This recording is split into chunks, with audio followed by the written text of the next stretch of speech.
ग्रामसेवक तो फक्त अधिकारी नाही, तो गावाचा हृदय आहे. एक माणूस फाईल घेऊन एका दारातून दुसऱ्या दारात फिरतो. हाच तो माणूस गावात प्रत्येकाच्या कामासाठी सतत धावणारा. तो म्हणजे ग्रामसेवक. तो ना लाल दिवा लावतो, ना मोठा बंगला मागतो. फक्त एक छोटा टेबल, एक झिजलेली खुर्ची आणि डझनभर जबाबदाऱ्या. गावचं पाणी असो, रस्ते असोत, अन्न सुरक्षा असो किंवा गरीब विद्यार्थ्यांच्या शिष्यवृत्त्या, सर्व कागद त्याच्याकडून फिरून जातात.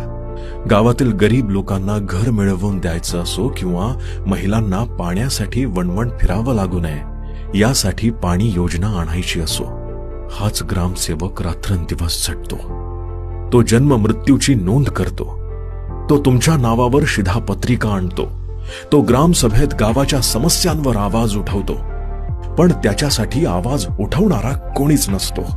एक गावचा पगार, पण 2-3 गावांचा भार.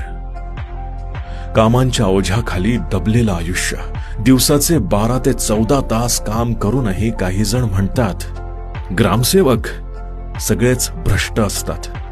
असतील काही अपवाद, पण सगळेच तुच्छ ठरवायचे का? तो तुमच्या गावाच्या विकासासाठी अहोरात्र धडपडतो. कधी सरकार समोर तर कधी गावकऱ्यांसमोर उत्तरं देत राहतो.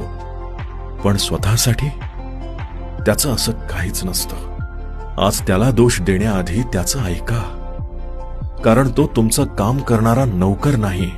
तो तुमच्या गावाचं निस्वार्थ स्वप्न उराशी बाळगणारा एक खरा सेवक आहे. तो म्हणजे तुमचा ग्रामसेवक. तो गावासाठी धडपडतो यार. पण त्याच्यासाठी कोण धडपडतं? कदाचित कोणीच नाही. मुळात हीच मोठी शोकांतिका आहे. आज एकदा कमेंटमध्ये फक्त एवढं लिहा, माझ्या गावाचा ग्रामसेवक खरोखर मेहनती आहे. त्याच्या कामासाठी मी आज आभार मानतो, आभार मानते. लिहाल ना? लिहाच.